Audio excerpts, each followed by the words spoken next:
ನಾನು ಹೇಳ್ತಾ ಇದ್ದೀನಲ್ಲ, ನಿಮ್ಮ ಹತ್ರ ಒಂದು ಮುಖ್ಯವಾದ ವಿಚಾರ ಮಾತಾಡಬೇಕು. ನಿನ್ನ ಯಾವ ಮಾತನ್ನು ಕೇಳೋಷ್ಟು ತಾಳ್ಮೆ ನನಗಿಲ್ಲ ರಾಧಿಕಾ.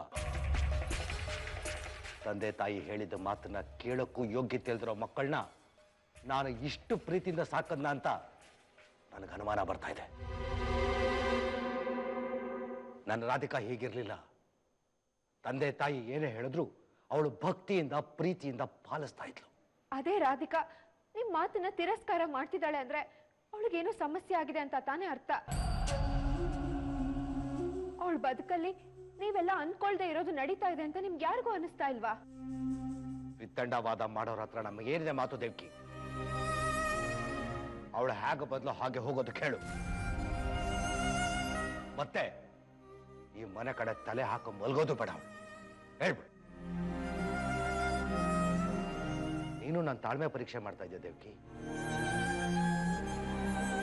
ಅವಳಿಗೆ ಹೋಗೋದಕ್ಕೆ ಹೇಳು. ಅವಳಿ ಮನೆಗೆ ಬರೋದೇ ಆದ್ರೆ ಅಳಿಯಂದ್ರ ಜೊತೆ ಸಂಸಾರ ಮಾಡಿಕೊಂಡು ನಗನಗ್ತಾ ಅವ್ರ ಜೊತೆ ಈ ಮನೆಗೆ ಬರಲಿ. ಆಗ ಈಗ ಮಾಡಿದ್ದೀನಳ ಅವಮಾನ, ಅದಕ್ಕೆ ಅವಳ ಕಾಲು ಹಿಡಿದು ಕ್ಷಮಾಪಣೆ ಬೇಕಾದ್ರೂ ಕೇಳ್ತೀನಿ. ಈಗ ಅವಳಿಲ್ಲಿರೋದು ಬೇಡ, ಹೋಗು ಅಂತ ಹೇಳು. ಅಪ್ಪ ನನ್ನ ಮಾತು ಕೇಳಿ, ನಾನು ನಿಮ್ಮ ಹತ್ರ ಏನೋ ಹೇಳಬೇಕು ಅಂತ ಬಂದಿದ್ದೀನಿ. ಈ ಸಮಯದಲ್ಲಿ ನಿಮ್ಮ ಸಹಾಯ ತುಂಬಾ ಮುಖ್ಯ ಅಪ್ಪ. ಬೇಡ, ನನಗೆ ಅದ್ರ ಅಗತ್ಯ ಇಲ್ಲ. ನೀನು ನಿನ್ನ ನಂಬಿಕೆ ಜೊತೆ ಬದುಕು, ನನಗೆ ಅದ್ರ ಅಗತ್ಯ ಇಲ್ಲ.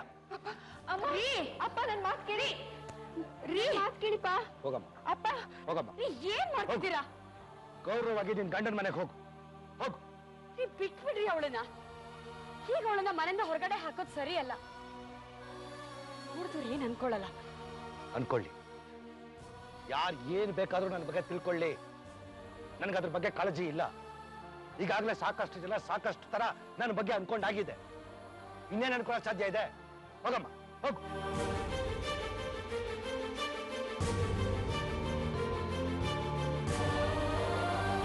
ಮೊದಲು ನಿನಗೆ ಯಾವ ಮಾತನ್ನು ಹೇಳಿದ್ನೋ ಅದರಲ್ಲಿ ಈಗ ಯಾವುದೇ ತರವಾದ ಬದಲಾವಣೆನೂ ಇಲ್ಲ. ಯಾವತ್ತು ನೀನು ಅಳಿಯಂದ್ರನ್ನ ಒಪ್ಕೊಂಡು ಅವ್ರ ಜೊತೆ ಸುಖ ಸಂತೋಷವಾಗಿ ಜೀವನ ಮಾಡ್ತೀಯಾ ಅವತ್ತು ನಿನಗೆ ಈ ಮನೆಗೆ ಬರೋದಕ್ಕೆ ಅವಕಾಶ ಇದೆ. ಅಲ್ಲಿ ತನಕ ದಯವಿಟ್ಟು ಈ ಮನೆ ಕಡೆ ತಲೆನೂ ಹಾಕ್ಬೇಡ. ಹೋಗ್ಬಾ.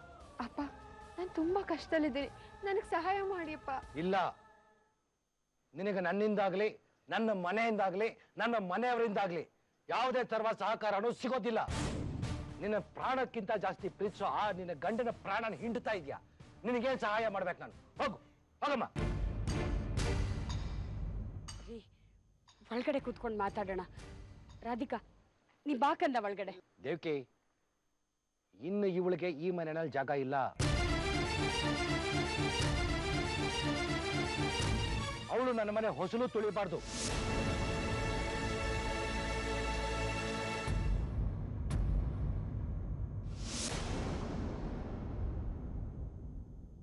ರಾಜು, ಅವಳನ್ನು ಹ್ಯಾಕ್ ಕರ್ಕೊಂಬಂದಿದ್ಯೋ ಹಾಗೆ ಮನೆ ಕರ್ಕೊಂಡು ಹೋಗಪ್ಪ. ಅಪ್ಪ ನಾನು ಇಂಥ ಸ್ಥಿತಿನಲ್ಲಿರೋದನ್ನ ನೋಡಿನೋ ನಿಮಗ್ ಕರುಣೆ ಬರ್ತಿಲ್ವಾ? ಇಷ್ಟೇನಾ ನಿಮಗ್ ನನ್ ಮೇಲಿರೋ ಪ್ರೀತಿ ಕಾಳಜಿ? ಅಪ್ಪ ಒಂದ್ಸಲ ನನ್ನ ನೋಡಿಪ್ಪ, ನಾನು ಸೋತೋಗ್ಬಿಟ್ಟಿದ್ದೀನಿ. ಅಲ್ಲಿರೋ ರಾಕ್ಷಸರ ಜೊತೆ ಬಡ್ದಾಡೋ ಶಕ್ತಿ ನನಗಿಲ್ಲಪ್ಪ.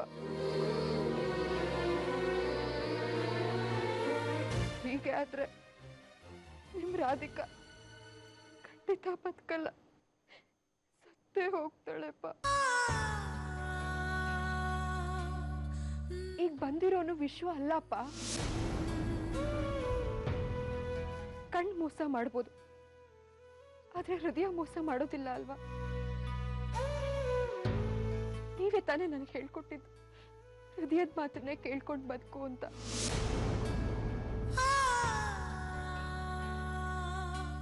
ಈಗ ಈಗ ನೀವೇ ನನ್ನ ಮಾತನ್ನ ಯಾಕಪ್ಪ ನಂಬ್ತಿಲ್ಲ? ಹೇಳಿಪ್ಪ, ನೀವು ನನಗೆ ಸುಳ್ಳು ಹೇಳೋದನ್ನ, ಇನ್ನೊಬ್ರ ಕೇಡ್ ಬಯಸೋದನ್ನ ಹೇಳ್ಕೊಟ್ಟಿಲ್ಲ ಅಲ್ವಾ?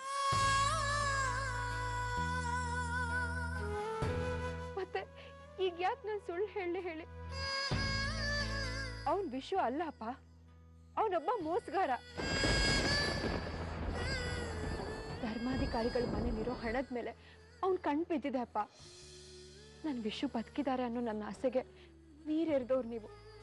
ಆದ್ರೆ ಇವತ್ತು ನೀವೇ ಆ ಆಸೆನ ಚಿವುಟ್ ಹಾಕ್ತಿದ್ದೀರಲ್ಲ, ಇದು ಯಾವ ನ್ಯಾಯ? ಅವತ್ತು ನನಗೆ ಬುದ್ಧಿ ಇರ್ಲಿಲ್ಲ, ಲೋಕಜ್ಞಾನ ಇರ್ಲಿಲ್ಲ. ನನ್ನ ಮಗಳು ಹೇಳೋದಲ್ಲ ಸತ್ಯ, ಅವಳ ಮಾತಿನ ನಾನು ನಂಬಬೇಕು ಅನ್ನೋದನ್ನ ನೀನವತ್ತು ಉಳಿಸ್ಕೊಂಡಿದ್ದೆ. ಆದ್ರೆ ಇವತ್ತು ಆ ನಂಬಿಕೆ ನನಗಿಲ್ಲ. ನೋಡು ನೋಡು, ಇಡೀ ಊರಲ್ಲಿ ನನ್ನ ಮಾನ ಮರ್ಯಾದೆ ಎಲ್ಲ ಹಾಳಾಗಿ ಹೋಗುವಂತ ಕೆಲಸ ನೀನು ಮಾಡ್ತಾ ಇದೀಯ.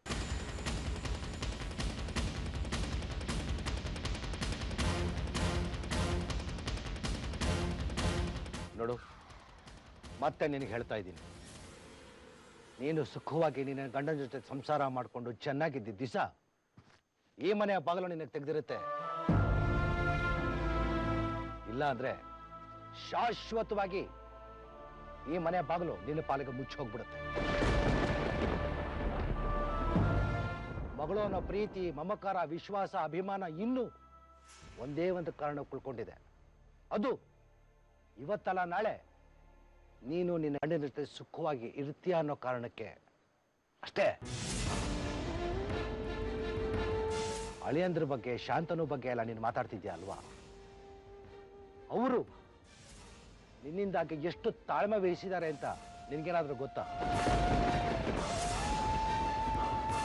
ಅವ್ರು ಎಂತ ಸಜ್ಜನ ಅಂತ ನಿನ್ಗೇನಾದ್ರೂ ಅರ್ಥ ಆಗಿದ್ಯಾ?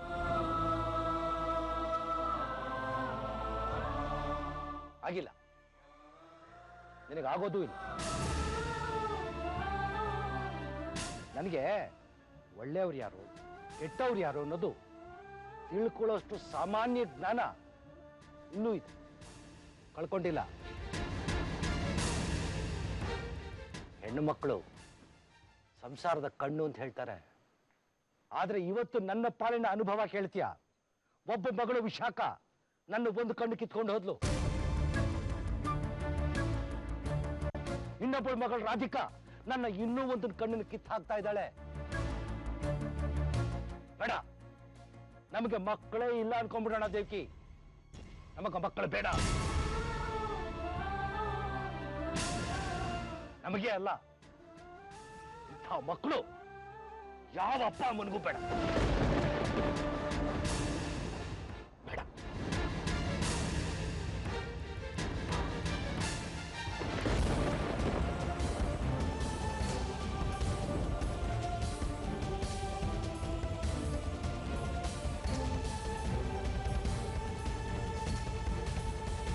ರಾಧಿಕಾ, ನೋಡಪ್ಪ ರಾಜು, ಇಲ್ಲಿ ನಡೆದಿರೋದನ್ನ ಆ ಮನೇಲಿ ಖಂಡಿತವಾಗ್ಲೂ ಹೇಳ್ಬೇಡ. ತಾಯಿ ಮನೇಲಿ ಒಳಗೆ ಆಶ್ರಯ ಕೊಡ್ಲಿಲ್ಲ ಅಂತ ಎಲ್ಲರೂ ಅವಳನ್ನ ಆಡ್ಕೋತಾರೆ.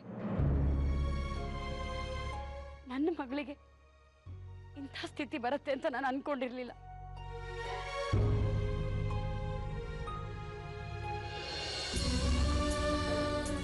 ಆದ್ರೆ ನೀನಿರೋದು ಸತ್ಯ ಆದ್ರೆ ನನ್ನ ವಿಷು ಇರೋದು ಸತ್ಯ ಸತ್ಯ ಸತ್ಯ.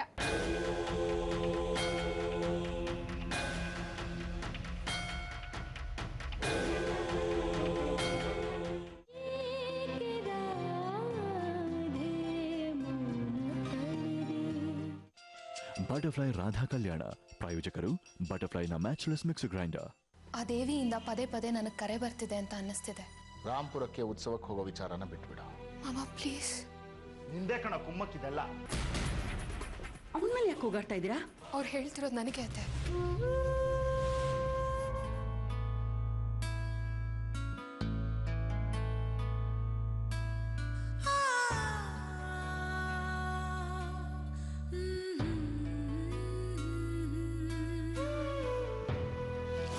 ರಾಧಿಕನ್ನ ಈ ಮನೆಯಿಂದ ಹೊರಗಡೆ ಹೋಗೋದಕ್ಕೆ ಹೇಳು. ಅವಳಿ ಮನೆ ಒಳಗೆ ಕಾಲಿಡಬೇಕು ಅಂದ್ರೆ ಅಳಿಯಂದ್ರ ಜೊತೆ ಸಂಸಾರ ಮಾಡಬೇಕು ಅಂತ, ಅಳಿಯಂದ್ರ ಜೊತೆ ಈ ಮನೆಗೆ ಬರಬೇಕು ಅಂತ. ತಂದೆ ತಾಯಿ ಹೇಳಿದ ಮಾತನ್ನ ಕೇಳಕ್ಕೂ ಯೋಗ್ಯತೆ ಇಲ್ದಿರೋ ಮಕ್ಕಳನ್ನ ನಾನು ಇಷ್ಟು ಪ್ರೀತಿಯಿಂದ ಸಾಕದ್ನ ಅಂತ ನನಗೆ ಅನುಮಾನ ಬರ್ತಾ ಇದೆ.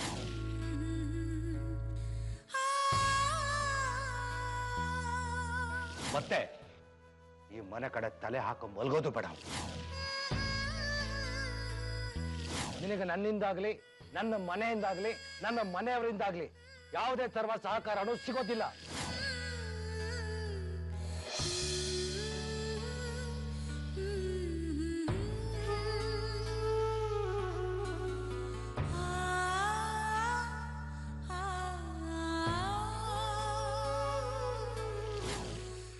ಮಕ್ಕಳು ಯಾವ ಅಪ್ಪ ಅಮ್ಮನಿಗೂ ಬೇಡ.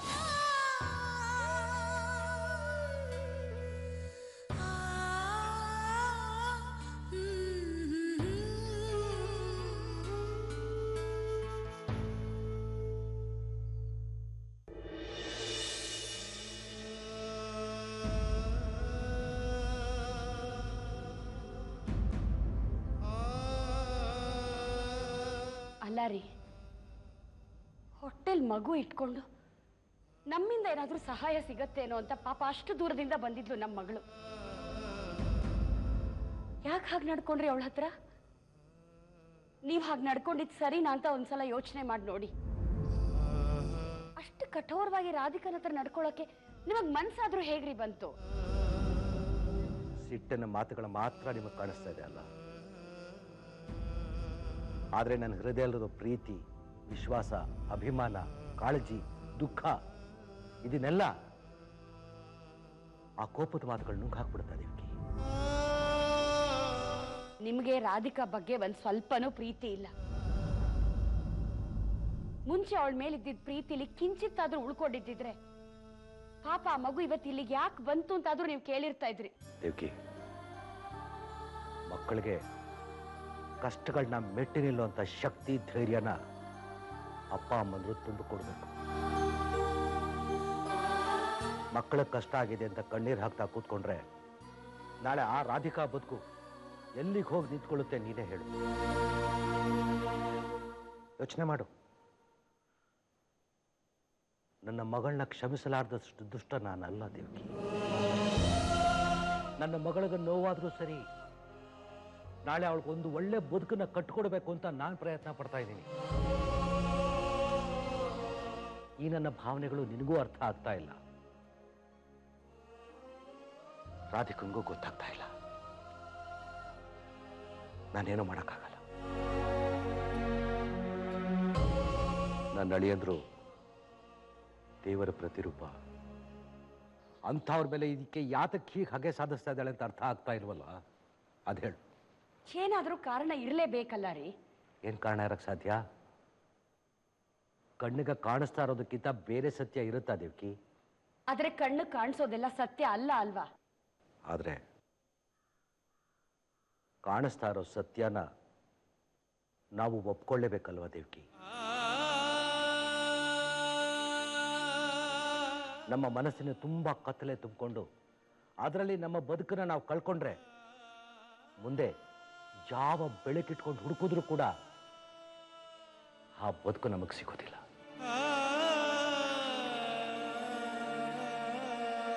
ಹೋಗ್ಲಿ ಬಿಡು ದೇವಕಿ,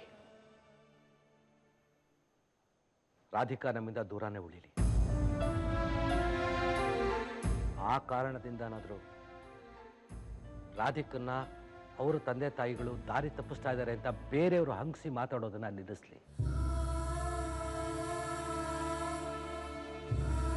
ಒಂದು ಮಾತು ಮಾತ್ರ ಸತ್ಯ, ರಾಧಿಕಾ ಅಳಿಯಂದ್ರಿಗೆ ಇನ್ನೆಷ್ಟೇ ದುಃಖ ಕೊಡ್ಲಿ, ಸಂಕಟ ಕೊಡ್ಲಿ, ನೋವು ಕೊಡ್ಲಿ, ಯಾವತ್ತೂ ನನ್ನ ಅಳಿಯಂದ್ರು ರಾಧಿಕನ ಬಗ್ಗೆ ಇರೋ ಪ್ರೀತಿನ ಕಳ್ಕೊಳ್ಳೋದಿಲ್ಲ. ಒಂದಲ್ಲ ಒಂದಿನ ರಾಧಿಕಾ ಮನಸ್ಸನ್ನು ಅವರು ಗೆದ್ದೇ ಗೆಲ್ತಾರೆ ಅನ್ನೋ ದೃಢವಾದ ನಂಬಿಕೆ ನನ್ನಲ್ಲಿ ಇನ್ನೂ ಇದೆ, ಇರುತ್ತೆ. ಆ ಒಳ್ಳೆ ದಿನಕ್ಕಾಗಿ ನಾವು ಕಾಯೋಣ. ನನ್ನ ಹೃದಯದಲ್ಲಿ ರಾಧಿಕಾ ಯಾರು ಯಾವತ್ತೂ ಕೆಡವಲಾರದೆ ಇರೋಷ್ಟು ಗಟ್ಟಿಯಾಗಿ ಮನೆ ಮಾಡ್ಕೊಂಡಿದ್ದಾಳೆ. ನನ್ನ ಕೋಪ, ನನ್ನ ಸಿಟ್ಟು, ನನ್ನ ತಿರಸ್ಕಾರ ಇದ್ಯಾವುದು ಅವಳು ಕಟ್ಟಿರೋ ಮನೆನ ಕೆಡವಕ್ಕೆ ಸಾಧ್ಯನೇ ಇಲ್ಲ. ಆ ನಂಬಿಕೆ ನನಗಿದೆ. ಆದರೆ ಒಂದು ದೇವಕಿ, ಅನ್ಯಾಯವಾಗಿ ನಾನು ಆ ಮಗು ಮನಸ್ಸನ್ನ ದುಃಖ ಪಡಿಸ್ತಾ ಇದ್ದೀನಲ್ಲ ಅಂತ ಆ ಭಾವನೆ ನನ್ನನ್ನು ಕಾಡ್ತಾನೆ ಇರುತ್ತೆ. ನಾನು ಇಷ್ಟೆಲ್ಲ ಮಾಡಿದ್ದು ಆ ನನ್ನ ಕೂಸು ರಾಧಿಕನಿಗೆ ಒಳ್ಳೇದಾಗ್ಲಿ ಅಂತ ನನ್ನ ಹೃದಯಕ್ಕೆ ಗೊತ್ತಿದೆ.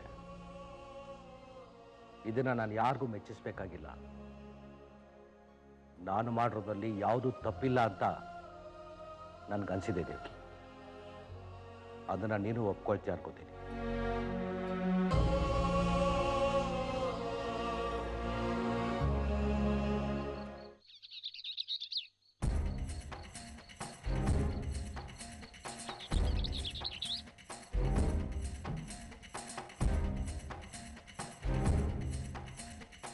ಏನ್ ವಿಷಯ ಇಲ್ಲಿ ನಿಂತಿದ್ಯಾ? ಯಾರನ್ನಾದ್ರೂ ಕಾಯ್ತಾ ಇದ್ಯಾ? ನಿಮ್ಗೋಸ್ಕರನೇ ಕಾಯ್ತಾ ಇದ್ದೆ. ನನಗೋಸ್ಕರನಾ? ಎಲ್ಲೋ ಹೊರಟಿರೋ ಹಾಗಿದೆ. ಅದು ಅದು ಇಲ್ಲೇ ನನ್ನ ಫ್ರೆಂಡ್ ಒಂದು ಶಾಪ್ ಇದೆ, ಅವನನ್ನ ಭೇಟಿ ಆಗೋಣ ಅಂತ ಹೊರಟಿದ್ದೆ. ಚಿಕ್ಕಪ್ಪ, ನೀವು ಎಲ್ಲಿ ಹೋಗ್ತಿದ್ದೀರಾ ಅಂತ ನಾನು ಗೆಸ್ ಮಾಡಬಲ್ಲೆ. ನಿಮಗೆ ನನ್ನ ಮೇಲೆ ಕೋಪ ಇಲ್ಲ ತಾನೆ? ಇಲ್ಲ ವಿಷಯ, ಹಾಗೇನಿಲ್ಲ. ನಿನ್ನ ಮೇಲೆ ಕೋಪ ನನಗೆ? ನಾನು ಶಾಂತನಿಗೆ ಧರ್ಮಾಧಿಕಾರಿ ಪಟ್ಟ ಬಿಟ್ಕೊಡ್ತಾ ಇರೋದೆ ನಿಮಗೆ ಒಳ್ಳೇದಾಗ್ಲಿ ಅಂತ. ಚಿಕ್ಕಪ್ಪ, ಸೂಕ್ಷ್ಮವಾಗಿ ಗಮನಿಸಿದ್ರೆ ಧರ್ಮಾಧಿಕಾರಿ ಪಟ್ಟದ ವಿಚಾರದಲ್ಲಿ ಮನೆಯಲ್ಲಿ ಸಂತೋಷದ ವಾತಾವರಣ ಇಲ್ಲ ಅಂತ ನನಗೆ ಅನಿಸ್ತಾ ಇದೆ. ನಿಮ್ಗೇನ್ ಅನಿಸ್ತಾ ಇದೆ? ಹಾಗೇನಿಲ್ಲಪ್ಪ, ನೀನಾಗ ಸುಮ್ಮನೆ ಹಾಗೆ ಅನ್ಕೋತೀಯ? ಚಿಕ್ಕಪ್ಪ, ಈಗ ಶಾಂತನು ಧರ್ಮಾಧಿಕಾರಿ ಆದ ಅಂತ ಇಟ್ಕೊಳ್ಳಿ. ಅವನಿಂದ ನಾವು ಒಳ್ಳೊಳ್ಳೆ ಕೆಲಸಗಳನ್ನ ಮಾಡಿಸ್ಬೋದು. ಆಗ ಆಬ್ವಿಯಸ್ಲಿ ನಮ್ಮ ಮನೆದು ಗೌರವ ಮರ್ಯಾದೆ ಹೆಚ್ಚುತ್ತೆ.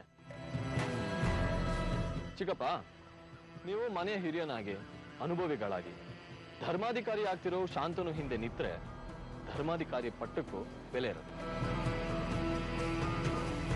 ಅದೊಳ್ಳೆ ರಾಧಿಕಾ ಬೇರೆ ಗರ್ಭಿಣಿ.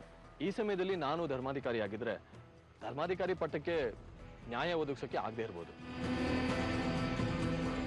ಅದಕ್ಕೆ ಧರ್ಮಾಧಿಕಾರಿ ಪಟ್ಟನ ನಾನು ಶಾಂತನಿಗೆ ಬಿಟ್ಕೊಟ್ಟಿದ್ದೆ. ಅದು ನಿಮ್ಗೆ ಇಷ್ಟ ಇಲ್ಲ. ಅದಕ್ಕೆ ನೀವು ಗುರುಗಳನ್ನ ಮೀಟ್ ಮಾಡೋದಕ್ಕೆ ಹೋಗ್ತಾ ಇದ್ದೀರಾ ಅಲ್ವಾ? ಹೌದು ವಿಷಯ, ಗುರುಗಳನ್ನ ನೋಡಿ ಮಾತಾಡ್ಸ್ಕೊಂಡ್ ಬರೋಣ ಅಂತ ಹೊರಟಿದ್ದೆ. ಚಿಕ್ಕಪ್ಪ, ನನಗ್ಯಾಕೋ ಬೇಡ ಅನ್ಸ್ತಿದೆ. ಈ ಸಣ್ಣ ಪುಟ್ಟ ವಿಚಾರಗಳಿಗೆಲ್ಲ ನೀವು ಗುರುಗಳ ಹತ್ರ ಹೋಗೋದು ಬೇಕಾ?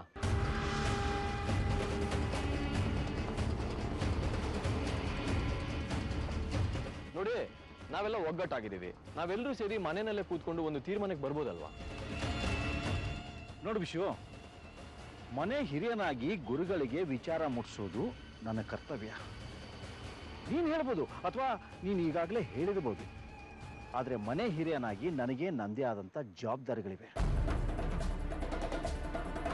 ಗುರುಗಳ ವಿಚಾರದಲ್ಲಿ ನಾನು ನನ್ನ ಜವಾಬ್ದಾರಿನ ಮರೆಯೋಕ್ಕಾಗಲ್ಲ. ಸರಿ ಚಿಕ್ಕಪ್ಪ, ಹಾಗಾದ್ರೆ ನಾನು ನಿಮ್ಮನ್ನ ತಡೆಯಲ್ಲ.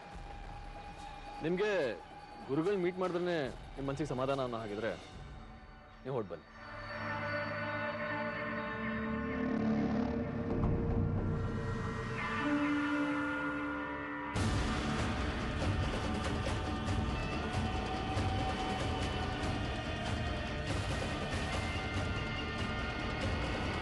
ಹೋಗು ಹೋಗು, ಹೋಗ್ತಾ ಇರು. ನೀವುಗಳು ನೀವಾಗೇ ಮಾಡೋ ಎಡವಟ್ಟು ನನಗೆ ಒಳ್ಳೇದಾಗತ್ತೆ. ಶಾಂತನು ಧರ್ಮಾಧಿಕಾರಿ ಆದ್ರೆ ನನಗೆ ಲಾಭ, ಆಗದೆ ಇದ್ರೆ ನನಗೇ ಲಾಭ. ಹಣ್ಣು ಮರದಲ್ಲಿದ್ರು ವ್ಯಾಪಾರ, ಇಲ್ಲದೆ ಇದ್ರು ವ್ಯಾಪಾರ. ಹಣ್ಣಿಗೂ ಬೆಲೆ ಇದೆ, ಹಣ್ಣು ಬಿಡದೆ ಇರೋ ಮರಕ್ಕೂ ಬೆಲೆ ಇದೆ.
ನೀನ್ ಕೊಟ್ಟಿರೋದನ್ನ ಯಾರ ಕೈಲೂ ಕಿತ್ಕೊಳ್ಳೋದಕ್ಕಾಗಲ್ಲ.